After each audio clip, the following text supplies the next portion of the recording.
Gravando. Então, João, quando ele teve a visão, muitas das situações que ele viu, dos cenários que ele usou muito daquilo que ele conhecia na época, para que o povo da igreja entendesse aquilo que o Senhor tinha falado e pedido para ele escrever. Então, quando ele vai escrevendo exatamente como Jesus falou, né, para ele também faz essas colocações. Então, quando a gente vai na igreja de Éfeso, fala do amor que esfriou. Então, todas as igrejas, o Senhor se apresenta, ele fala o que a igreja tem de forte, exorta, e tem aquilo que ele vai dar para aqueles que vencerem todas as tentações. Então, na Esmirna, que nós estávamos lendo, fala assim, o anjo da igreja de Esmirna escreve, essas coisas diz o primeiro e o último que esteve morto e tornou a viver. Era uma igreja que passava por muitas tribulações, muitas perseguições, e muitos daqueles que eles amavam, que fazia parte ali da congregação, eles tinham visto morrer nessas perseguições. E isso abatia muito eles. Mas, ao mesmo tempo, Jesus fala assim para eles, não temas as coisas que tens de sofrer. Então, ele fala, não temas as coisas que vocês têm que sofrer. Eis que o diabo está para lançar em prisão alguns dentre vós, para ser postos à prova.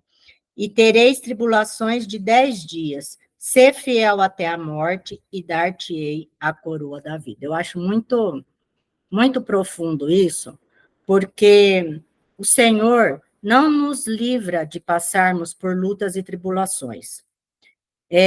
Pelo contrário, né? Ele até permite, porque isso fortalece a nossa fé e faz com que a nossa esperança e aquilo que nós temos como precioso se volte totalmente a Jesus, porque a gente vê que as coisas aqui nessa terra, elas são perecíveis, né? Nada do que nós temos aqui, ou nada do que nós construímos, ou até os títulos, né, que muitos tinham, as suas riquezas, nada disso tem valor. E quando a igreja passava por perseguição, muitos deles tinham essa certeza de que tudo aqui não valia nada, né? Que o que eles tinham realmente de valioso estava em Cristo Jesus.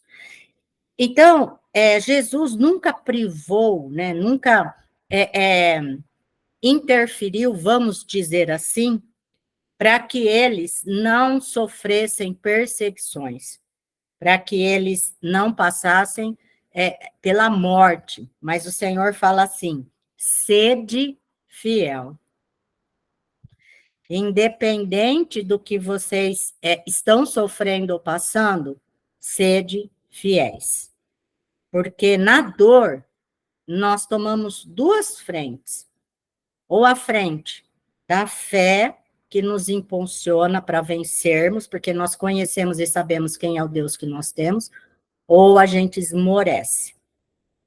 Parece que a nossa esperança fica em frangalhos, e a gente perde a visão, e a gente perde, assim, a fé e a visão do que realmente tem valor naquele momento. Para onde nós deveríamos estar olhando realmente, que é para Jesus e não para os problemas. Não que o Senhor fale que a gente não tem que resolver os nossos problemas, é claro, e Ele é conosco em todas as situações, mas Ele fala, não são para eles que vocês têm que olhar. Né? Sejam fortes e corajosos, e olhem para mim, né? E sejam fiéis. Olha como que... Gente, é que a gente lê, mas se a gente fizer um exercício de tentar se colocar no lugar, o que essas pessoas que eram perseguidas nessa época passavam, era triste demais, era violento demais. E elas eram confrontadas a negar Jesus, né? E elas diziam não. e aí elas eram mortas de forma violenta. Então, quer dizer, e mesmo assim o Senhor fala, não temas pelas coisas que hão de passar, não temas.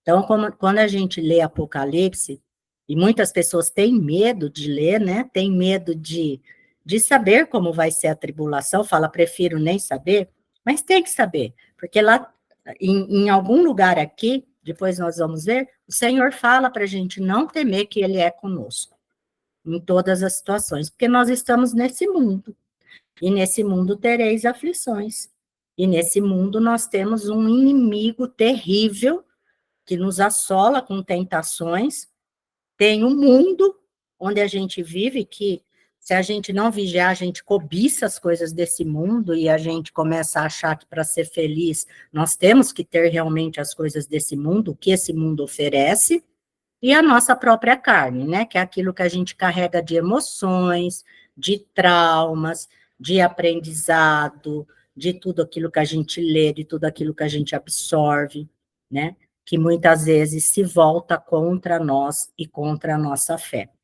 Porque a dor muitas vezes é extrema, né? E aí depois, olha, a carta à igreja em Pérgamo. O anjo da igreja em Pérgamo escreve: estas coisas diz aquele que tem a espada afiada de dois gumes. É a imagem lá de Jesus, tá? Que está em Apocalipse 1:16. Tinha na mão direita 7 estrelas, e da boca saía-lhe uma espada, espada de dois gumes. E o seu rosto brilhava como o sol da sua força. Então, ele se apresenta dessa forma. E por quê? Conheço o lugar em que habitas, onde está o trono de Satanás, e que conservas o meu nome, e não negaste a minha fé, ainda nos dias de Antipas, minha testemunha, meu fiel, o qual for morto entre vós, onde Satanás habita.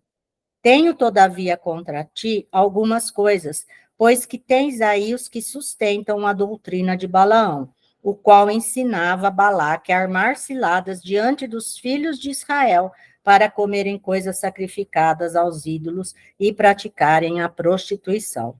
Outros, sim, também tu tens, os que da mesma forma sustentam a doutrina dos nicolaítas. Portanto, arrependa-se, e se não venho a ti sem demora, e contra eles pelejarei com a espada da minha boca. Quem tem ouvidos, ouça o que o Espírito diz às igrejas. Ao vencedor dar-lhe-ei do maná escondido, bem como lhe darei uma pedrinha branca, e sobre essa pedrinha escrito um nome novo, o qual ninguém conhece, exceto aquele que o recebe. Aqui é a vitória para a vida eterna, né? O que significa isso em Pérgamo? A igreja em Pérgamo, ela tinha que os fiéis ali, porque essa perseguição, embora fosse forte ali em Esmirna, ela era contra todos os cristãos. Em todos os cantos acontecia isso. E aqui em Pérgamo, o que seria esse ensinamento de Balaão? Essa doutrina dos nicolaítas. Se a gente pegar lá em Números, do 22 a 25, conta a história de Balaão. Depois, aí vocês leem o capítulo 22, 23, 24 e 25. Então, olha, Balaão significa, se você for pegar o verbo da raiz desse nome, significa senhor do mundo, assim também como nicolaítas. Então, um é sinônimo do outro. O que seria a doutrina de Balaão? A doutrina de Balaão era um profeta, tá? De Deus, ele era um profeta de verdade, que por causa uma quantidade de dinheiro, ele prostituiu o seu dom, uma quantidade de dinheiro que era para ele amaldiçoar o povo de Israel, tá? Isso, ó, peraí.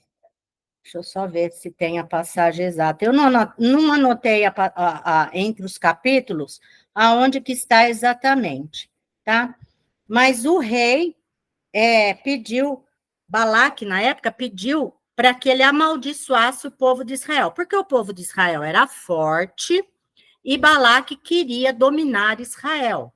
Então ele falou: se você amaldiçoar aquele povo, ele vai enfraquecer e eu irei pelejar contra eles e vencerei. Só que Deus não deixou Balaão amaldiçoar. Então, toda vez que ele subia no topo da montanha para amaldiçoar o povo hebreu lá embaixo, os israelitas, ele abençoava. Então, 3 vezes ele subiu, 3 vezes ele abençoou. Só que ele ficou com o dinheiro. Por que que Balaque deixou ele com o dinheiro? Porque Balaque queria o dinheiro de volta. Mas ele ficou com o dinheiro. E como é que ele ficou com o dinheiro? Dando essa orientação a Balaque. Se infiltra no meio do povo judeus e façam com que eles durmam com as mulheres pagãs, porque daí, quando eles fizerem isso que Deus pediu para não ser feito, qual era a ordem de Deus? Não se misturem com mulheres pagãs. Aí, Balaque falou, quando eles desobedecerem essa ordem, o próprio Deus vai amaldiçoá-los. Não vai precisar mais de mim. Porque o próprio Deus vai se voltar contra eles. E aí, o que que acontece? Tudo isso Balaque fez, mandou as mulheres para lá, eles dormiram com as mulheres levantaram poste ídolos, fizeram eles adorarem outros deuses e eles se prostituíram. Então, o que que a gente aprende com isso, né? Quando a gente vê essa doutrina de Balaão e a doutrina dos nicolaítas. Então, os nicolaítas também ficavam no meio ali da igreja para dizendo-se cristãos, mas ensinando alguns meios para eles se darem bem ali com o povo pagão. Por quê? Porque muitos trabalhavam ali. Eles tinham sustento do trabalho que eles faziam ali no comércio pagão. Então, quer dizer, vão, não tem problema vocês fazerem isso, acender um incenso aí na igreja, mesmo que esse incenso seja para Deus pagão, não tem problema, porque assim vocês não perdem o emprego de vocês, vocês não são perseguidos e se mantêm vivos. Então, muitos acabavam cedendo a esses ensinamentos. Quando a gente traz para a vida de hoje, é por isso que muitos pastores, teólogos, estudiosos foram totalmente contra a teologia da prosperidade. A teologia da prosperidade, ele traz o ensino de nicolaítas para dentro da igreja. Por quê? Não tem problema você ser rico e desejar as coisas do mundo. Não tem problema você desejar ter um excelente cargo. Se precisar dar um jeitinho aqui, um jeitinho ali, vocês deem. Então, por exemplo, alguém quer um cargo, está lutando, está orando para ser um diretor, ou de uma empresa, ou de uma escola. E para isso seria muito mais fácil se ele denunciasse alguns erros que ele está observando ali. Então, por exemplo, eu sou a secretária, ou eu sou ajudante desse diretor, vejo esse diretor cometer alguns erros, e em vez de eu ir lá e ajudar e ensinar, olha, isso aqui que o senhor está fazendo está errado, eu dou a volta, pulo ele, vou lá para a presidência e falo assim, ele só erra, por isso que vocês estão perdendo dinheiro. Ele comete um erro atrás do outro. Eu tento ensinar, mas ele não deixa, porque eu sou subordinado a ele. Então, ele não deixa. Então, a hora que vai agradecer, ou se não até diz isso, né, para líderes, eles falam, não, você está correto, a pessoa não está errando, então o erro é dela, não é seu. O erro de estar cometendo e levando a empresa a perder dinheiro é ela. Ela que não foi estudar, ela que não foi se aprimorar. Deus está preparando o teu lugar.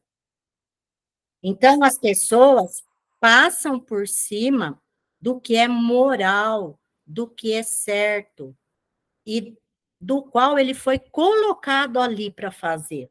Mesmo ele desejando subir de cargo, ele tem que fazer corretamente o trabalho pelo qual ele aceitou fazer. Então, é um exemplo assim, mas dentro da igreja, as pessoas oram por prosperidade e os meios, muitas vezes, nas quais elas vão adquirir essa prosperidade, não é vista como um erro. Então, por isso que a gente teve o desprazer antes da pandemia de ver aqueles 3 políticos que tinham recebido propina, né, que foram filmados louvando e agradecendo a Deus por aquele dinheiro que eles estavam precisando muito. Então, daí vem a justificativa, é Deus tirando dos ímpios para dar para os filhos. Então, era exatamente isso. Como eles queriam continuar sendo prósperos, e para eles continuarem naquela prosperidade, eles tinham que ceder aos ensinos de Balaão e às doutrinas dos nicolaítas, eles cediam, porque o coração deles estava aqui, no que eles podiam perder caso eles não cedessem. Então, por isso que o Senhor se apresenta como aquele que tem a espada afiada. O que a espada representa? A palavra de Deus, que está lá em Hebreus 4, que a palavra de Deus, né, é como uma espada de 2 gumes, viva, eficaz, capaz de separar espírito e alma juntas e medulas, e discerne todas as intenções da nossa mente. Eu sempre, quando eu estudo Apocalipse, eu procuro ter na minha mente algum exemplo para aquilo ficar bem firme, né? Então, por exemplo, o anticristo, ele vai vir com uma fábula, é uma fábula, né? Porque ele vai vir com uma falsa paz, ajudado pelo falso profeta, ele vai vir com sinais e maravilhas de cura e ressurreição, então são sinais bem do Senhor Jesus Cristo. Então, mas nós sabemos que Satanás tem o poder de colocar uma enfermidade e de tirar a enfermidade, ele não cura, ele só tira a enfermidade, ele põe, tira, se precisar põe de volta, ou pega aquela enfermidade, põe em outro, e assim ele vai trabalhando. Então, nós sabemos que ele vai perseguir todos os cristãos. Será uma época de perseguição jamais presenciada, jamais vista. Até porque o número de cristãos será bem maior. Tem cristão em todos os lugares, em todas as empresas, muitas famílias. É muito difícil uma cidade sem nenhum cristão, uma nação sem nenhum cristão, né? É raro, não tem. Então, a perseguição vai ser muito grande. E ele vai, lógico, perseguir para matar, para roubar e para destruir. Então, eu fico pensando assim, imagine um empresário, dono de muitas empresas, na qual ele tem muitos e milhões de funcionários, e entre eles, muitos e muitos cristãos. Tá? E aí ele chega, né, e ele começa a se envolver com Satanás, como se ele tivesse realmente aceitando a marca 66, porque ele diz para Deus, eu vou aceitar, porque eu tenho muitas famílias, muitos negócios, e essas famílias dependem de mim para sobreviver. Essas famílias comem porque eu pago o salário. E aí o Senhor vai pegar a palavra e vai discernir a intenção desse coração. Se a intenção desse coração, na verdade, é o amor que ele tem por tudo aquilo que ele conquistou e não quer perder, e a justificativa dele é mentira, tudo o que ele fizer não será considerado por Deus. Deus pode até usar essa pessoa para salvar muitas outras, mas ela mesmo perdeu a sua eternidade. Então, é um perigo quando a gente, muitas vezes, segue fielmente uma liderança, ou um homem, ou uma pessoa famosa, ou um pastor famoso, sem discernir tudo o que ele fala, porque nós podemos, né? Nós podemos sermos enganados e também correr o risco de não nos arrependermos. Porque aqui o Senhor fala, ó. Então ele fala, arrepender-te. Ele está falando desde com a liderança e a todos que estão ali usufruindo desse ensino. Porque na teologia da prosperidade, as pessoas, os cristãos que usufruem daquilo e têm o aval da liderança falando, você está vendo? Foi Deus que te deu, passando a mão e anulando os mecanismos pecaminosos no meio disso, essas pessoas estão pecando junto. E se elas não se arrependerem, gente, eu fiz tudo errado, não era para ter feito isso. Olha, a pessoa que eu passei por cima, hoje está passando necessidade. Olha o que eu fiz para alcançar os meus objetivos. Então, se a pessoa não se arrepender por conhecimento da palavra, por intimidade com o Senhor, para que ele possa falar, ela vai para o buraco junto. Por isso que o Senhor fala que muitos escolhidos serão enganados. Muitos serão enganados. Porque seguem a homens e não buscam ter discernimento espiritual. Tem que ter discernimento espiritual. Só que quando a gente fala assim, eu tenho discernimento espiritual, eu entendo o que é ofertar, o que é dizimar. Quando o pastor passa muito do patamar ali do certo e errado, eu não caio nessa. Mas o irmão cai. E essa pessoa, ela fica constantemente em tentação de fazer troca com Deus. Por quê? Porque quando ela passar por uma aflição muito grande, ela vai cair na tentação de desafiar Deus. Por isso que ele fala, foge de toda forma de mal. Você que está forte hoje, cuidado no amanhã, para que não caia. Então, geralmente, as pessoas são coniventes com esse crescimento dos ensinos de Balaão e dos nicolaítas. E aí, muitos que se acham fortes, numa grande tribulação, pode cair na tentação de fazer o que se ensina lá dentro, desafiar Deus. Então, a gente precisa tomar cuidado. O Senhor fala, né, que eu passei para vocês a passagem lá em Tessalonicenses, guardem as profecias, retém tudo que é bom e foge de tudo que é mal. Porque hoje você está forte para enfrentar o que é mal, mas e amanhã? E se você passar por uma grande luta, uma grande dor, aonde o conselho que você vai receber é esse que hoje você foge? Você vai se manter firme? Então, a gente precisa andar com pessoas que vão dizer para a gente exatamente o que a palavra ensina. E aí a gente vai passar pelo vale da sombra da morte sem cair em tentações, porque nós estamos rodeadas de pessoas que buscam o mesmo que a gente, vencer o dia mal, mas de acordo com a vontade e a palavra de Deus.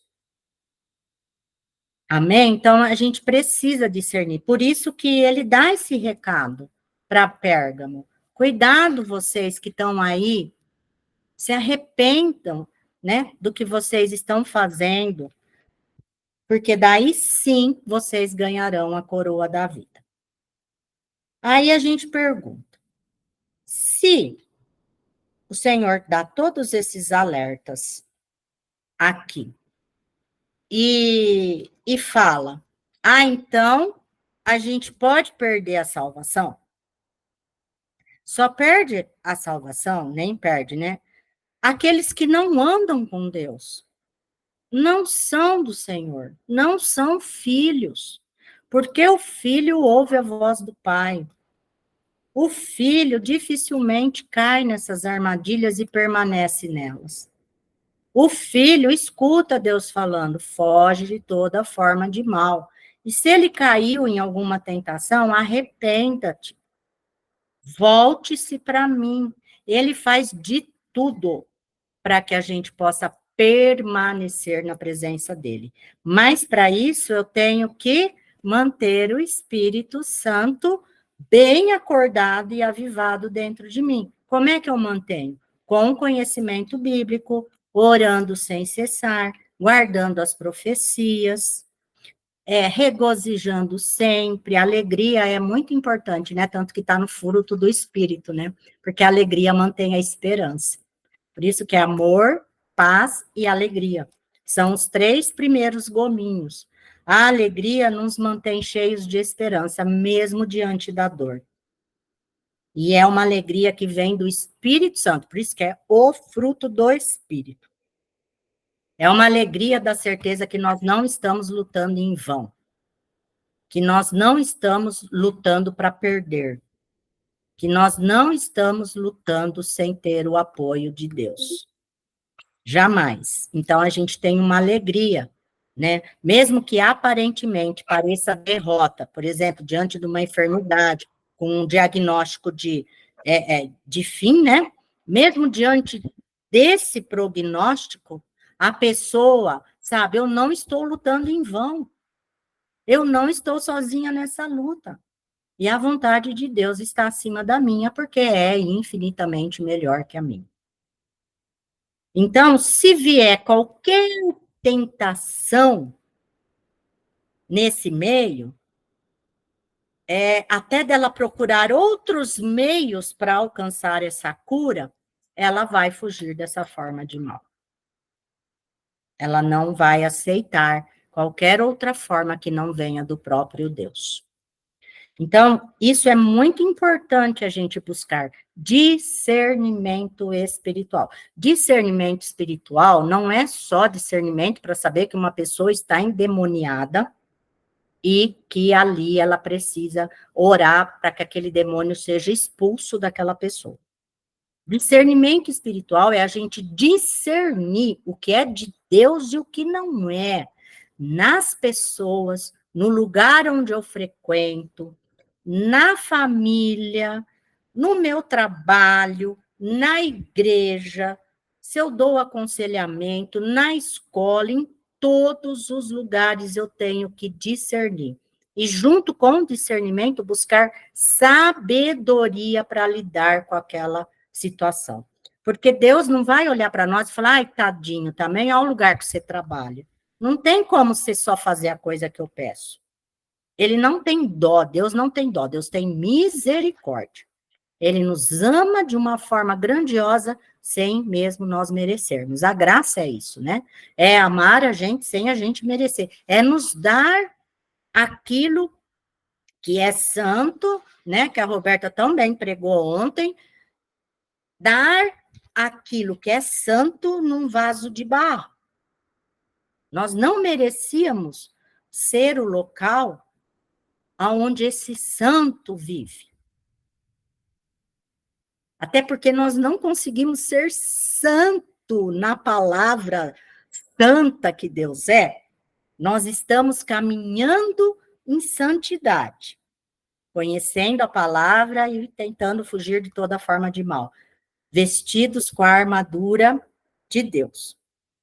Mas a santidade de Deus é sem nenhum pontinho negro. Nós temos uma cataporinha assim, entendeu? Então, você imagina esses pontinhos que, às vezes, né, a gente demora até para se arrepender, o santo que não tem nada dentro de um local que tem uns pontinhos, né, um vaso de barro, que a gente muitas vezes demora para enxergar esse pontinho e se arrepender dele. Então, realmente, Deus é maravilhoso, isso é misericórdia. Então, ele tem misericórdia por nós. Mas ele tem uma espada afiada de 2 gumes que sai da boca dele discernindo tudo. Não tem como fugir disso. Por isso que ele não tem dó, porque ele nos dá tudo o que nós precisamos para andarmos e vivermos amparados por ele e em santidade. Então, esse negócio de crente justificar, mas eu fiz isso também porque olha o marido que eu tenho. Ah, eu fiz isso também porque olha o meu patrão como que é. Não tem justificativo. Deus discerne aquilo que nós fazemos e aquilo que nós pensamos. Eu posso pensar, Senhor, está muito difícil trabalhar aqui. Está muito difícil eu vencer essas tentações, essa irritação, esses problemas seríssimos que muitas vezes estamos sujeitos por causa da chefia que eu tenho. Mas eu estou orando, eu estou clamando por sabedoria. E se tiver nos seus planos, Pai, afasta essa pessoa daqui, porque eu ainda tenho o Senhor para enfrentar, mas muitos aqui não têm. Então, a gente coloca em oração, mas a gente não vai devolver o mal com o mal, que para Deus é o mesmo tamanho, o mal que eu recebi. Se eu devolver com o mal, é o mesmo tamanho de mal. Eu me torno igual àquela pessoa que eu estou abominando. Então, a gente tem que ter esse discernimento para saber o que é de Deus ou não. E para isso eu tenho que conhecer o Deus que eu sirvo. E daí depois vem a carta à Igreja Tiatira. Essa carta, a Igreja Tiatira, é a maior. Se nós observarmos, ela é a que tem mais palavras de Jesus para ela. Então, a Tiatira, ela era uma igreja próspera, tá? Ela era uma igreja próspera, ela vivia em comunidade, ela amava, né? Muito, olha que interessante, fala assim, ó. Ao anjo da igreja em Tiatira escreve, estas coisas diz o Filho de Deus, que tem os olhos como chama de fogo e os pés semelhantes ao bronze. Olhos de fogo, o que que o fogo faz? Ele refina. O que que o fogo faz com o ouro? Ele refina. E aí você consegue moldar o ouro, que é rígido, na forma que você quer. É como barro nas mãos do oleiro. E é o fogo que faz isso. Então, Jesus se apresenta como os olhos de fogo e os pés de bronze. Pés de bronze é julgamento. Julgamento, tá? Conheço as tuas obras, o teu amor, a tua fé, o teu serviço, a tua perseverança, as tuas últimas obras, mais numerosas do que as primeiras. Vocês percebem que Tiatira não perdeu o primeiro amor. Éfeso perdeu o primeiro amor. É interessante que todo mundo fala, Tiatira é a igreja né, do capeta.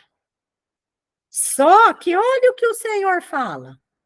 Conheça as tuas obras, o teu amor, a tua fé e o teu serviço. E na Éfeso ele fala, tenho contra ti que você perdeu o primeiro amor. Quer dizer, você faz atividades sem amor. E depois ele vem, tenho, porém, contra ti tolerares que essa mulher, Jezabel, que a si mesmo se declara profetisa. Então, era uma mulher profetisa. Segundo os estudos, Poderia ter o nome, o mesmo nome da rainha Jezabel, ou poderia ser o espírito de Jezabel, que João estava enfatizando, o estilo de Jezabel, o espírito maldoso de Jezabel, tá? Que a si mesmo se declara profetiza. Ai, gente, que tem gente que vai atrás de profeta. Misericórdia. Não somente ela profetize, mas ensine,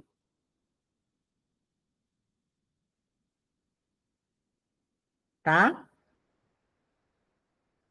Mas ainda seduza os meus servos a praticarem a prostituição e a comerem coisas sacrificadas aos ídolos. Gente, Jezabel, mulher, que se diz profetiza e ensine. É muito complicado, por quê? Porque nós mulheres, nós temos uma capacidade muito alta de convencimento. Por isso que lá em Gênesis, Eva convence Adão a comer. Embora o pecado recaiu sobre Adão. Mas quando Deus chega para ele, ele fala: quem me fez pecar foi essa mulher que o Senhor me deu. Ainda, ainda culpa Deus. Por quê?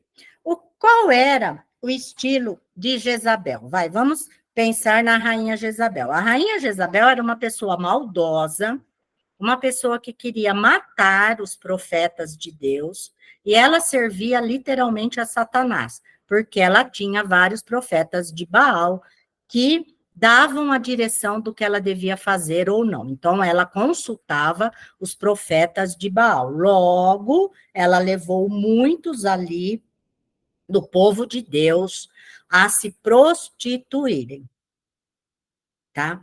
Então, esse era o espírito de Jezabel.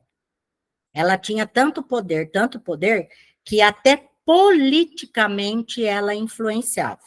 Quando ela queria um terreno, quando ela queria qualquer propriedade, ela levava a condenação, o dono da propriedade, para ser morto e ela tomar posse daquelas terras. Então, ela tinha um envolvimento jurídico e político. Ela não tinha só um envolvimento espiritual. E o anticristo, ele vai ter tudo isso, tá? Ele vai ter, porque ele vai vir, né? Ele vai ter o apoio de um falso profeta que vai dizer que ele é um homem idôneo, que ele é um homem bondoso. Aí as pessoas vão ver os sinais e maravilhas, olha, ele é de Deus mesmo. E vão seguir tudo aquilo que ele falar. Tá? E aí eles vão estar tão envolvidos com isso que quando o anticristo sentar ali, né, para dirigir o povo, até que Satanás venha e tome o lugar, muitas pessoas já vão estar encantadas por todos eles, seduzidos, porque aprenderam que aquilo vinha de Deus. É muito interessante que quando uma pessoa tem um problema, e ela tem esse poder de convencimento, então vamos supor, a pessoa é divorciada, tá? Ela se divorciou, ela não quis lutar pelo casamento. Se ela não se separou por motivos bíblicos, na qual ela lutou muito para manter aquele casamento, então ela não conseguiu manter, o marido promíscuo, traía, ela corria risco de enfermidades, muitas brigas, então ela teve que se separar. Se ela continuar, ela vai continuar firme no Senhor, né? Porque ela buscou todas as formas.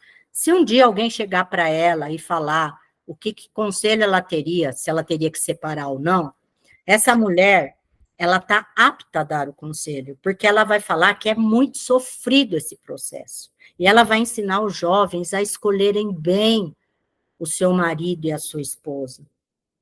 Ela vai falar da dor, do sofrimento, das consequências de casar muitas vezes errado, rápido, precipitado, sem ouvir Deus. Então, ela tem um discernimento de todo o sofrimento que traz uma separação. Agora, se a mulher não tem esse temor a Deus e alguém encosta nela, fala: separa, filha, você não é tapete de Satanás. O que seu marido faz? Ai, meu marido faz isso, isso. Te trai? Não, ele não me trai. Ah, mas ele não é carinhoso. Ah, ele não me dá dinheiro. Ah, ele é isso. Ai, separa, você não precisa dele, não. Ela vai ensinar e orientar de acordo com aquilo que ela tem como certo e para dizer que ela não é pecadora. Por isso que ela pode estar onde ela está. Para que ninguém a veja como errada, mas sim como certa.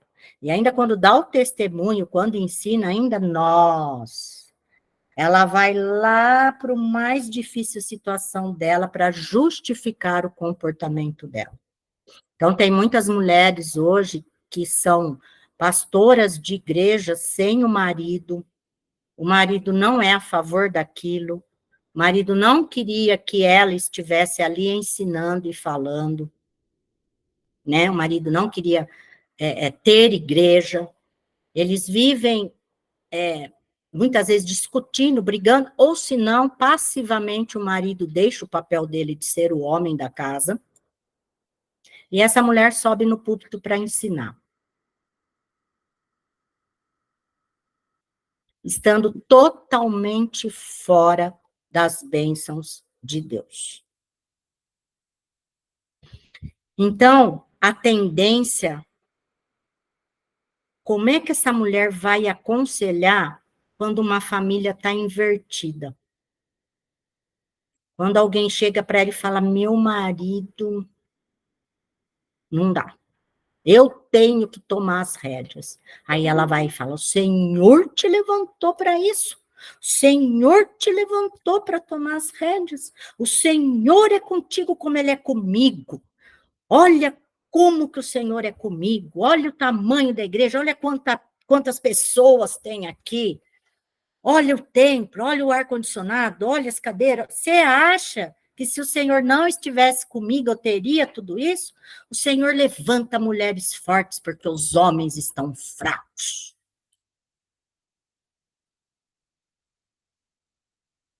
Entendeu? Então, se a pessoa não conhece a Bíblia, não discerne o que é certo e o que é errado, não sabe as restrições que o Senhor tem contra isso, que é perigosíssimo uma pessoa ensinar quando ainda ela passa por um problema na qual ela não depende de Deus para tomar as decisões.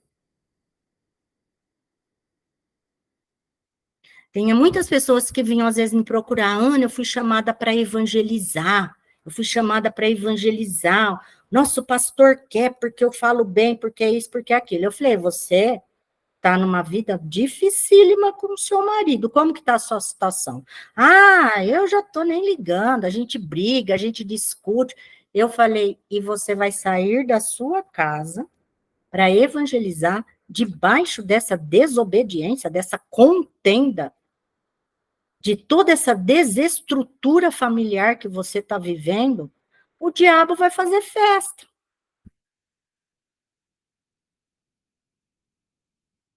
Agora, se a pessoa está passando por uma dificuldade com o marido não quer, mas aceita que ela vai na igreja, o marido ainda não é convertido, mas ela tem uma obediência ao Senhor, um discernimento, ela é sábia, ela sabe como lidar com a situação.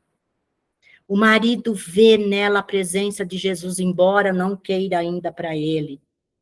Os filhos veem nela uma mãe sábia, uma mãe presente. Ela sabe que ela está vivendo essa situação, mas ela sabe que Deus é com ela. Olha quantas bênçãos de ensinamentos bons ela tem para dar. Sobre fé, esperança, não esmorecer, não desistir, porque ela vive isso. Ela sente isso e ela quer o melhor para a família dela, ela quer o melhor para o marido dela, ela não quer deixar o marido de escanteio como se ele não vivesse e ela seguir a vida dela, porque Deus tem um chamado para ela.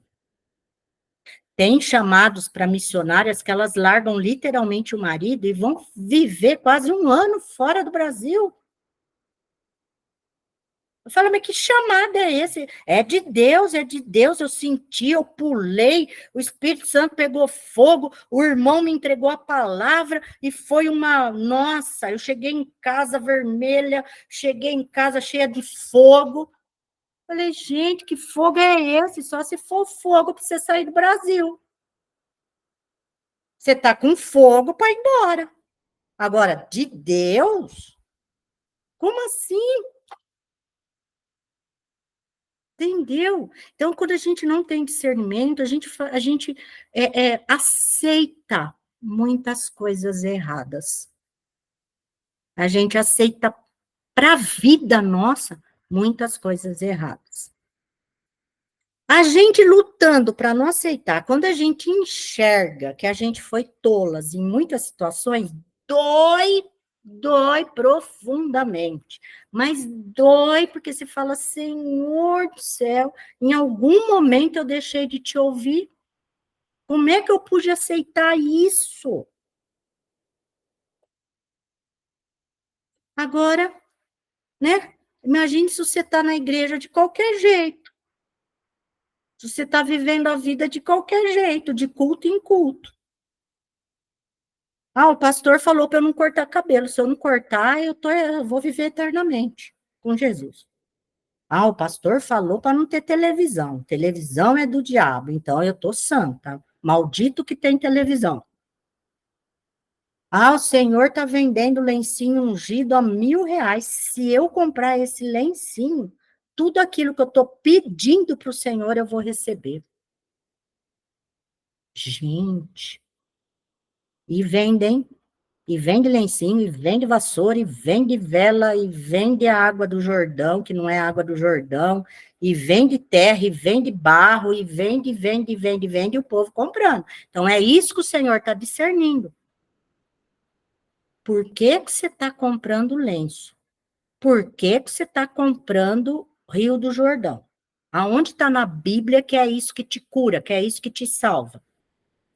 Então, você tem algum interesse oculto que eu estou sondando. E quando o Senhor sonda, ele mesmo diz: nada fica encoberto. Você pode justificar para o mundo porque você está fazendo aquilo. Para Deus, você esquece. Não tem justificativa. Então, essa era uma igreja assim. Ela amava, ela era rica, tá? Os membros ali não tinham perdido muitas coisas na perseguição, eles eram ricos, prósperos, e ela manifestava esse amor, igual a igreja primitiva, dividia, ajudava o próximo, fazia boas obras, guardava a fé. Só que ele fala, tem o ensinamento de Jezabel aqui que vocês aceitam. No meio de toda essa prosperidade, vocês estão ensinando errado a forma que vocês conseguiram isso. Não, não é desse jeito que vocês estão falando, não. Porque se eu der um sopro, vocês perdem tudo. Então, vocês estão ensinando o povo errado para ficarem mais ricos, ensinando o povo a se prostituir, colocando outros salvadores no meu lugar. E vocês estão aceitando isso?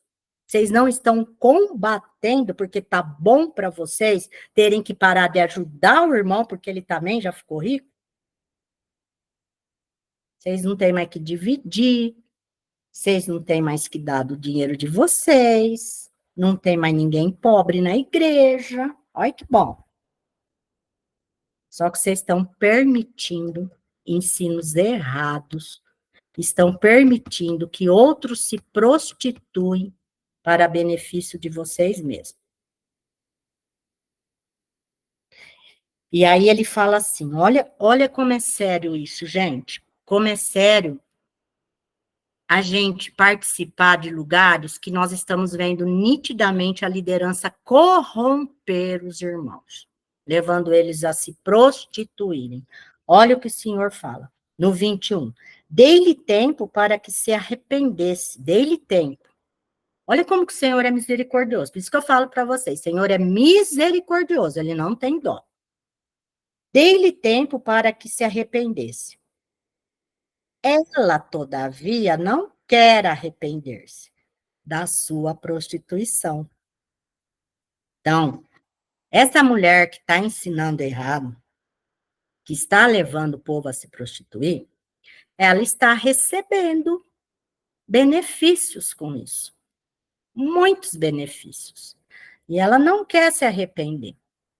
Ela não quer dizer para o povo que está errado tudo que ela estava ensinando. Porque esses benefícios irão parar. A gente sabe de uma bispa, né? De um bispo, uma bispa, né? Das pessoas que se auto-intitulam apóstolos e bispos, que foi pego com dinheiro, com dólares, no meio da Bíblia.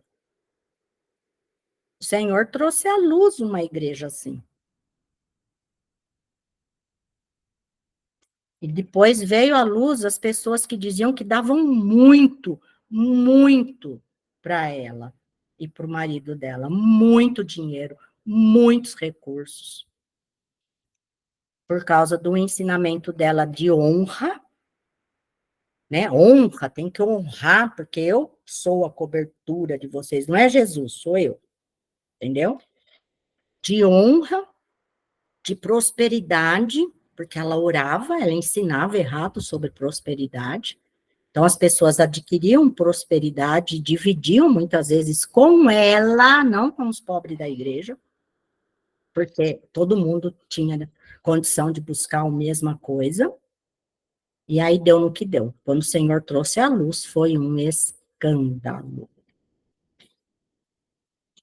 Uma igreja com muitos e muitos membros. Aí eu falo para vocês, o Senhor está preocupado em não trazer escândalo para segurar o povo dentro da igreja? Porque ele fala, arrependa-te e foge da forma de mal.